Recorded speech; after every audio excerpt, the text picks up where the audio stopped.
যারা এফডির উপরে ইন্টারেস্ট নিয়ে পেনশন নেবে তাদের বেলায় 7 লাখ টাকা ট্যাক্স এক্সেমশন, আর যারা মিউচুয়াল ফান্ড বা ইকুইটিতে টাকার রিস্ক নিয়ে গ্রো করাবে ইনফ্লেশনকে বিট দিয়ে, তাদের বেলায় 1,25,000।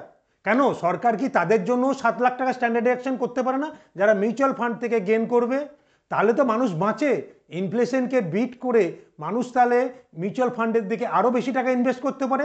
সো সরকারের কাছে উচিত ফিক্সড ডিপোজিট থেকে যারা পেনশন নেয়, কারণ সরকারি চাকরি ছাড়া তো কোনো পেনশন নেই, প্রাইভেট কোম্পানিতে যারা চাকরি করে তাদের পেনশন নেই, তারা টাকাটা যখন রিটায়ার করে কর্পাসটা তৈরি করে, নয় এফডি, নয় এমআইএস, নয় পেনশন পলিসি, সবই মোর অর লেস ওই 7 থেকে 8%।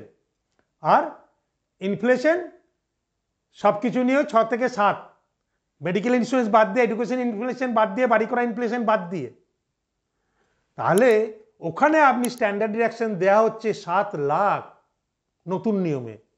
আর যারা মিউচুয়াল ফান্ডকে অ্যাজ এ পেনশন হিসাবে বা ইকুইটিকে ইউজ করবে, রিস্ক নিচ্ছে ইনফ্লেশন বিট করার জন্যে, সরকারের ঘরে যাতে এফআইআই এর টাকা বেরিয়ে গেলেও ডোমেস্টিক ইনভেস্টাররা টাকা দিতে পারে, সেখানে বলে 1,25,000। এরকম বিমাতৃসুলভ আচরণ কেন?